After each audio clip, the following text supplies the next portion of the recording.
Hello students, આજે આપણે સર્વેની લેક્ચરની અંદર લાસ્ટ ટાઈમ જોયું comparison between methodic compass and survey compass. આજે આપણે જોઈશું મેરેડિયન. બરાબર, મેરેડિયન એટલે શું થશે? રેખાંશ.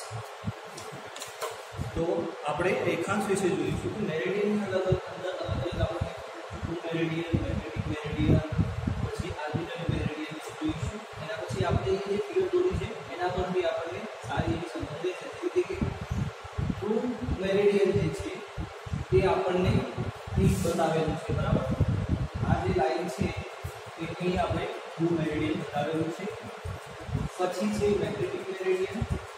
તો મેગ્નેટિક મેરેડિયન આપણને અહીં બતાવેલું છે. બરાબર, આર્બિટ્રરી મેરેડિયન કોઈ ફિક્સ ડાયરેક્શન હોતી નથી, એને આપણે આપણી રીતે સેટ કરી શકીએ છીએ. એટલે એના માટે કોઈ આપણને નામ લખીને બતાવ્યું નથી. બીજી વસ્તુ આપણે જોઈએ તો આ છે આપણું નોર્થ અને નીચે છે આપણું સાઉથ. બરાબર, આપણી મેઇન એનએસ લાઈન છે. તો જે આ પોઈન્ટ છે એને આપણે ટ્રુ નોર્થ કહીશું અને ટ્રુ સાઉથ કહી શકાય. પછી આપણને એક લાઈન આપી છે, પછી બીજી એક આમ લાઈન આપી છે ઇન્ક્લાઇન્ડ, એને આપણે શું કહીશું? Magnetic Meridien. બરાબર, ત્યાં જે નોર્થ હશે એને આપણે કહીશું મેગ્નેટિક નોર્થ. આ નોર્થ આપણો નોર્થ થશે. પછી આ જે લાઈન હતી એને આપણે ટ્રુ મેરેડિયન કીધું. હવે જે એ બી પોઈન્ટ આવેલો છે અને આપણું જે મેગ્નેટિક મેરેડિયન છે, તો મેગ્નેટિક મેરેડિયન થી આપણું જે પણ પોઈન્ટ હશે એ બે વચ્ચે જે એંગલ બનશે એને આપણે મેગ્નેટિક બેરિંગ કહીશું. બરાબર, અને આપણો ઓરિજિનલ નોર્થ થી આપણો જે પણ એંગલ બનશે, એટલે ટ્રુ નોર્થ થી આપણો જે એંગલ બનશે એટલે આપણે ટ્રુ બેરિંગ કહીશું. મેગ્નેટિક મેરેડિયન થી જે એંગલ બનશે એને મેગ્નેટિક બેરિંગ કહીશું. બરાબર, તો આપણે બધું અંદર કરીશું એટલે આપણને ખ્યાલ આવશે. તો સૌપ્રથમ મેરેડિયન જોઈએ. તો મેરેડિયન શું કહે છે કે કોઈ ચોક્કસ દિશા બતાવતી નિર્દેશ રેખાને આપણે મેરેડિયન તરીકે ઓળખતા હોઈએ છીએ. તો ચોક્કસ ડાયરેક્શન બતાવતી હોય, માની લઈએ કે આપણે કોઈ જગ્યાએ ઊભા છીએ તો આપણને એમ કહેવામાં આવે કે તમે ડાયરેક્શન તમારી સાઉથ છે અથવા તો નોર્થ છે અથવા તો ઈસ્ટ છે. બરાબર, તો કોઈ ચોક્કસ ડાયરેક્શન જ્યારે બતાવવામાં આવતી હોય તો એને આપણે મેરેડિયન એટલે કે રેખાંશ કહેતા હોઈએ છીએ. તો સર્વેક્ષણ દરમિયાન આપણે આ મહત્વનો પાઠ હોય છે. ડાયરેક્શન પરથી આપણે શું કરતા હોઈએ છીએ? બેરિંગ મેળવતા હોઈએ છીએ. તો આપણે બેરિંગ કોને કહીશું? કે એક લાઈનથી બીજી લાઈન વચ્ચે જે એંગલ બનતો હોય એ જે એંગલ આપણને મેળવીએ કંપાસ દ્વારા, તો એને આપણે બેરિંગ કહેતા હોઈએ છીએ. બરાબર, હવે જે મેરેડિયન છે એની અંદર આપણને 3 પાર્ટ આપેલા છે અલગ અલગ. તો આપણે જોઈએ પ્રમાણે ટ્રુ મેરેડિયન, પછી છે મેગ્નેટિક મેરેડિયન, પછી છે આર્બિટ્રરી મેરેડિયન. તો ટ્રુ મેરેડિયનની અંદર એટલે કે સાચું રેખાંશની અંદર આપણે જોઈએ તો પૃથ્વીની સપાટી પર આવેલા કોઈ પણ બિંદુ એ બરાબર નું સાચું રેખાંશ એટલે કે નોર્થ ડાયરેક્શનમાં એ પોઈન્ટ એટલે કે એન અને એસ માંથી પસાર થતી કોઈ પણ કાલ્પનિક લાઈન હશે એનું સાચું રેખાંશ એટલે કે એન અને એ માંથી પસાર થતી કોઈ કાલ્પનિક રેખા હશે એને કહીશું આપણે સાચું રેખાંશ. પૃથ્વીની સપાટી પર આવેલા જુદા જુદા બિંદુમાંથી પસાર થતી સાચી રેખાંશની લાઈનો એકબીજાને સમાંતર ન રહેતા પૃથ્વીને ઉત્તર ધ્રુવ અને દક્ષિણ ધ્રુવ એકબીજાને મળતી રહે છે. તો આ સાચા રેખાંશને ભૌગોલિક રેખાંશ પણ કહેવામાં આવતું હોય છે. નાના પ્રદેશમાં જોઈએ તો સર્વેક્ષણ પૃથ્વીની વિશાળ સપાટીને જોતા રેખાંશ એકબીજાને સમાંતર ગણવામાં આવે છે. સાચા રેખાંશ કોઈ પણ સર્વેક્ષણ રેખાની વચ્ચે ખૂણાની તે રેખાંશનું સાચું રેખાંશ તરીકે કહેવામાં આવે છે, અથવા તો એને એઝીમુથ પણ કહેવામાં આવે છે. ફરી જોઈ લઈએ કે સાચું જે રેખાંશ હશે એટલે કે ટ્રુ મેરેડિયન જે છે, ટ્રુ મેરેડિયન તો સાચું રેખાંશ અને કોઈ પણ રેખા વચ્ચે બનતા ખૂણાને આપણે શું કહીશું? ટ્રુ બેરિંગ કહીશું. બરાબર, જે આપણે અહીં જોઈ શકીએ છીએ. હવે તમને સમજાવો કે જ્યારે આપણને કોઈ અચાનક પૂછશે કે આપણી નોર્થ ડાયરેક્શન ક્યાં આવેલી છે, બરાબર, તો આપણે કહી દઈશું કે જે જગ્યાએ આપણે ઊભા હોય ત્યાં આપણે રેફરન્સ તરીકે કહી દઈશું કે આપણી આ નોર્થ ડાયરેક્શન છે અને આ સાઉથ ડાયરેક્શન છે, બરાબર.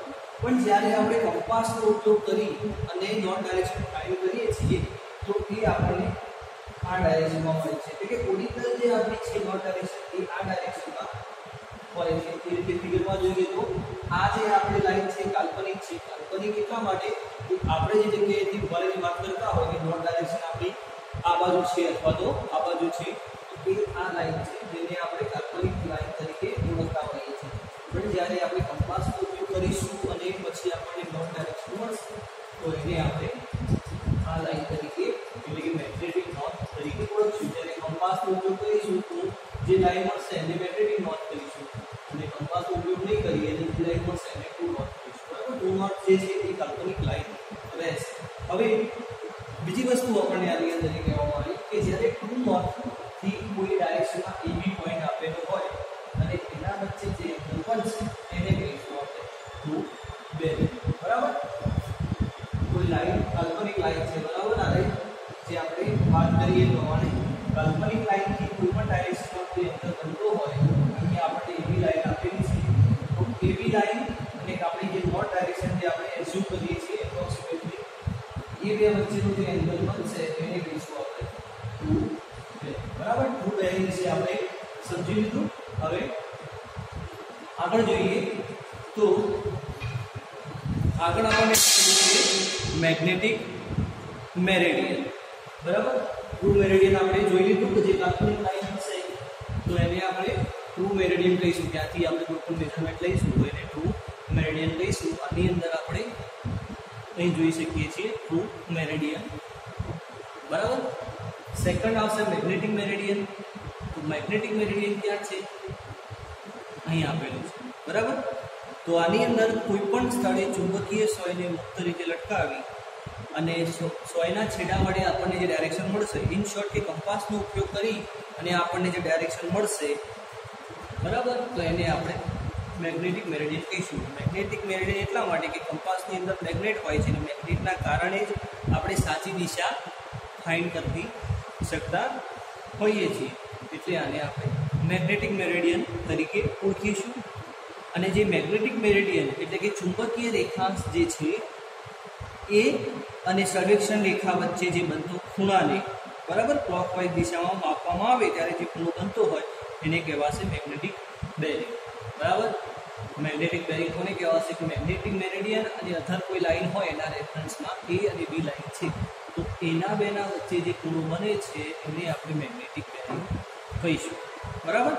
ચુંબકીય બેરિંગ કહીશું અને ચુંબકીય રેખાંશ કહીશું, બરાબર. પછી આવશે એકવાર ફરી સમજી લઈએ કે મેગ્નેટિક મેરેડિયન અને ટ્રુ મેરેડિયનમાં તકલીફ પડશે તમને, તો ફરી એકવાર હું તમને સમજાવી દઉં કે જ્યારે મેગ્નેટિક મેરેડિયન ટ્રુ મેરેડિયનની સમસ્યા આવે કે ટ્રુ મેરેડિયન એટલે શું કે કોઈ કાલ્પનિક લાઈન છે તો ટ્રુ મેરેડિયનની લાઈનથી કોઈ લાઈન આપણે ખેંચીએ છીએ અથવા તો રેફરન્સ પોઈન્ટથી કોઈ પણ જગ્યાએ આપણે મેઝરમેન્ટ લેવું છે, આ પોઈન્ટ અને કોઈ અધર પોઈન્ટ વચ્ચે જે એંગલ બનશે એને કહીશું આપણે ટ્રુ બેરિંગ, બરાબર. વચ્ચે જે એંગલ બનશે એને કહીશું ટ્રુ બેરિંગ. હવે મેગ્નેટિક મેરેડિયન એટલે કંપાસનો ઉપયોગ કરીને આપણે જે દિશા જોઈશું, આપણે દિશા મળશે એ દિશા એટલે કે મેગ્નેટિક નોર્થ. તો આ જે મેગ્નેટિક મેરેડિયન છે ત્યાંથી આપણે કોઈ લાઈનને લંબાવીશું અથવા તો ત્યાંથી આપણે ક્લોકવાઇઝ ડાયરેક્શનમાં કોઈ પણ મેઝરમેન્ટ લઈશું સી સુધી લઈએ, આ પોઈન્ટથી માંડી અહીં સુધીનો જે એંગલ બનશે એને આપણે શું કહીશું? મેગ્નેટિક બેરિંગ, બરાબર. જે અહીં આપણે લખેલું છે આપણો આ પોઈન્ટ છે એના વચ્ચે જે એંગલ બને છે એને આપણે મેગ્નેટિક બેરિંગ કહીએ છીએ, બરાબર. હવે આવશે આપણું આર્બિટરી મેરેડિયન. હવે આર્બિટરી મેરેડિયનને આપણે કહીશું સ્વૈચ્છિક રેખાંશ, બરાબર.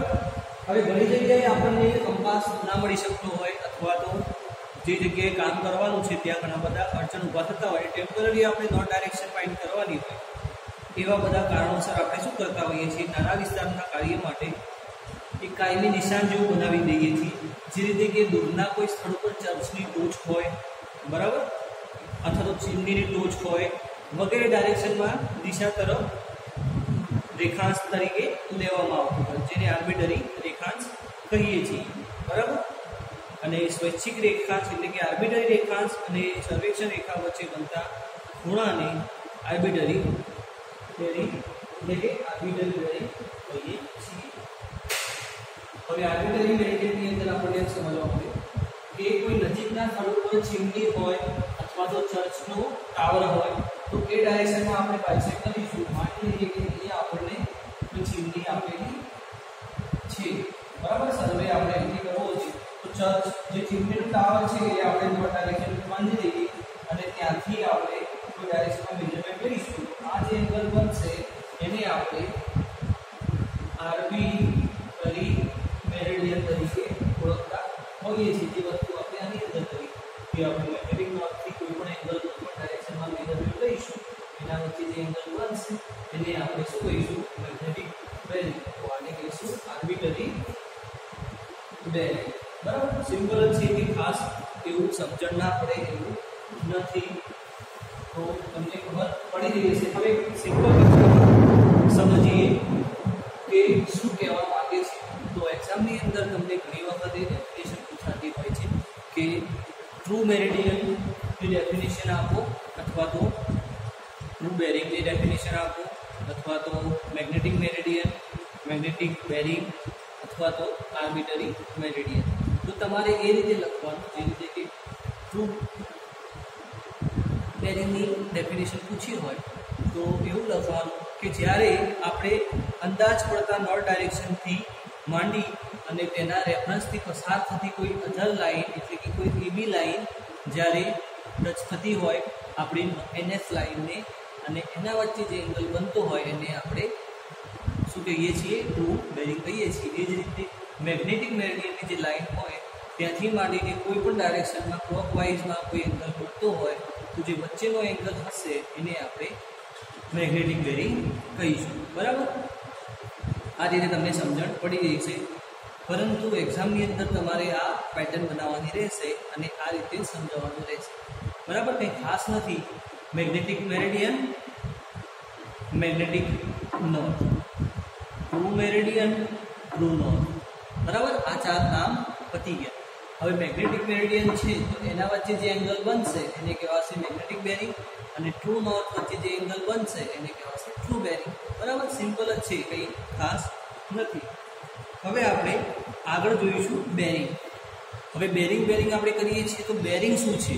બરાબર. તો બેરિંગ વિશે જોવાનું રહેશે.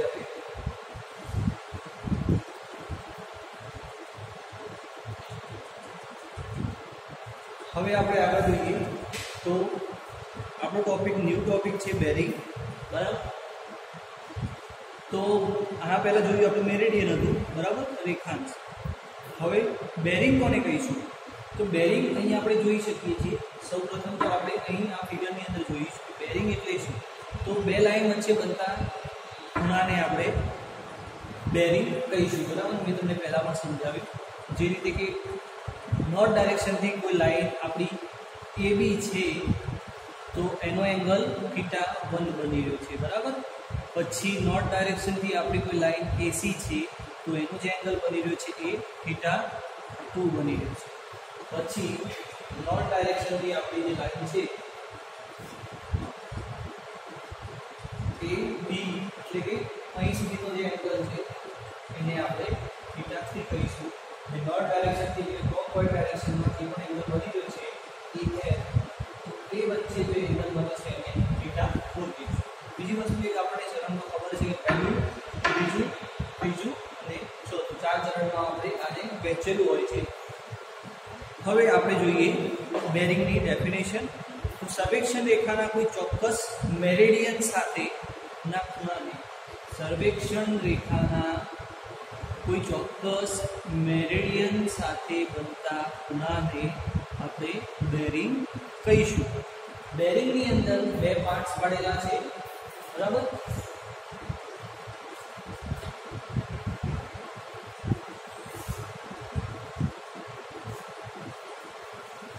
તો એક છે હોલ સર્કલ બેરિંગ જેને આપણે WCB તરીકે ઓળખીશું બરાબર અને બીજી છે ક્વાડ્રેન્ટલ બેરિંગ એટલે QB બરાબર આ બેરિંગનો ઉપયોગ આપણે આની અંદર કરવાનો થશે બુલ સર્કલ બેરિંગ અને ક્વાડ્રેન્ટલ બેરિંગ બુલ સર્કલ બેરિંગ એટલે આખું એ રીતે કે નોર્થ થી આપણે સ્ટાર્ટ કરીશું અને આપણને AB પોઈન્ટ એવો એંગલ મળે છે તો A પછી AC પણ મળે છે તો A પોઈન્ટ પછી AD અને AF એટલે કે આપણે અહીંથી સ્ટાર્ટ કરીને જેટલા પણ એંગલ આવતા હશે એને મેઝરમેન્ટ કરીશું તો એને આપણે બુલ સર્કલ બેરિંગ એટલે કે પૂર્ણભૂત બેરિંગ તરીકે ઓળખીશું બરાબર અને ક્વાડ્રેન્ટલ બેરિંગ એટલે કે નોર્થ અને સાઉથના રેફરન્સમાં ઈસ્ટ અને વેસ્ટ ડાયરેક્શનમાં કોઈ પણ એંગલ હોય તો એને મેજર કરીશું આપણે તો એને આપણે QB કહીશું QB વિશે આપણે પછી જોઈએ સૌપ્રથમ આપણે WCB જોઈશું તો WCB એટલે કે કોઈ પણ રેખા ઉત્તર દિશા સાથે ઘડિયાળના કાંટાની દિશામાં જે ખૂણો બનાવે તેને આપણે WCB કહીશું કોઈ પણ રેખા ઉત્તર દિશા સાથે જે ખૂણો બનાવશે ઘડિયાળની દિશામાં એટલે કે ક્લોકવાઇઝ ડાયરેક્શનમાં એને આપણે WCB તરીકે ઓળખીશું બરાબર તો આપણને એક ફિગર આપેલી છે જેની અંદર 0 થી સ્ટાર્ટ કરી અને 360 સુધીના માપ લખેલા છે બરાબર આપણને ખબર જ છે ને કે અહીંયા 0 હશે અહીંયા 90 પછી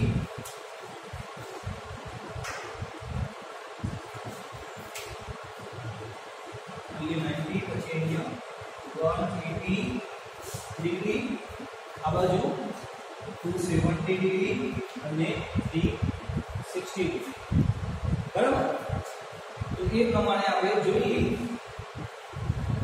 તો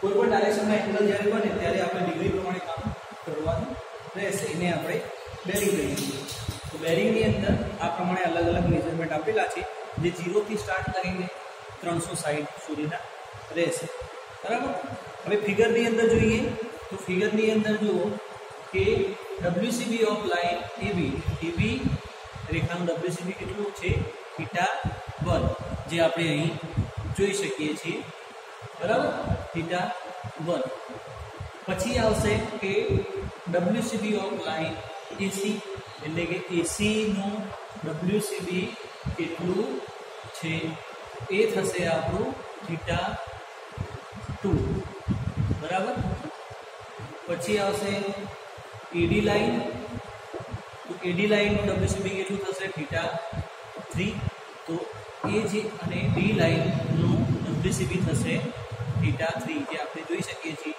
અહીંથી આ લાઇન સ્ટાર્ટ થશે તે અહીં સુધી જોવા મળશે બરાબર એ જ રીતે WCB ઓફ લાઇન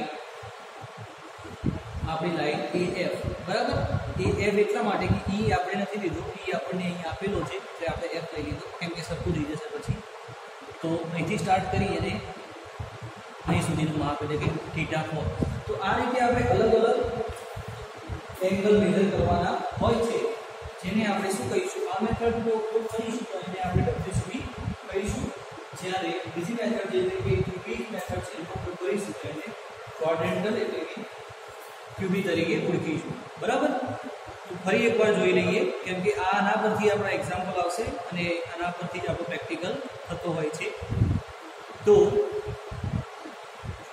WCB એટલે કે બુલ સર્કલ બેરિંગ જેની અંદર ઘડિયાળની દિશાથી સ્ટાર્ટ કરવામાં આવે છે અને ઉત્તર દિશાથી આપણે મેઝરમેન્ટ સ્ટાર્ટ કરીએ છીએ કોઈ પણ ડાયરેક્શન મેઝર કરવા માટે બરાબર તો એની અંદર અલગ અલગ આપણે માપ આ પ્રમાણે સમજ્યા કે θ1 θ2 θ3 θ4 હવે θની જગ્યાએ આપણને મેઝરમેન્ટ આપેલા હોય કે 170 ડિગ્રી અથવા તો 370 ડિગ્રી ઓનલી 70 ડિગ્રી અથવા તો 265 ડિગ્રી એ રીતે આપણને મેઝરમેન્ટ આપેલા હશે આ ખાલી સમજવા માટે છે મેઇન વસ્તુ આપણે WCB અને ક્વાડ્રેન્ટલ બેરિંગ છે બરાબર તો આજે આપણે અહીં સુધી રાખીશું તમારો જે ક્વેશ્ચન છે એની અંદર તમારે મને જે પેલી પહેલા ફિગર હતી મેરેડિયનની એ મેરેડિયનની ફિગર દોરી અને એના જે નામ હતા એની સાથે મને મોકલવાની રહેશે, બરાબર. અને બીજી એક આ ફિગર દોરીને મોકલવાની રહેશે. એની સાથે તમારે આટલું લખવાનું થશે. આટલું લખી અને આ ફિગર દોરવાની છે. અને આગળ જે મેરિડિયનની વાત કરી એની અંદર ખાલી ફિગર અને એના નામ સાથે લખીને મોકલવાની રહેશે, બરાબર. નેક્સ્ટ ટાઈમ આપણે થોડું આનાથી આગળ એટલે કે ક્વાડ્રેન્ટલ બેરિંગ જોઈશું, એટલે ગુજરાતીમાં વૃત્તપાત બેરિંગ કહીશું, જ્યારે WCBને આપણે પૂર્ણવૃત્ત બેરિંગ તરીકે ઓળખતા હોઈએ છીએ. Okay, thank you.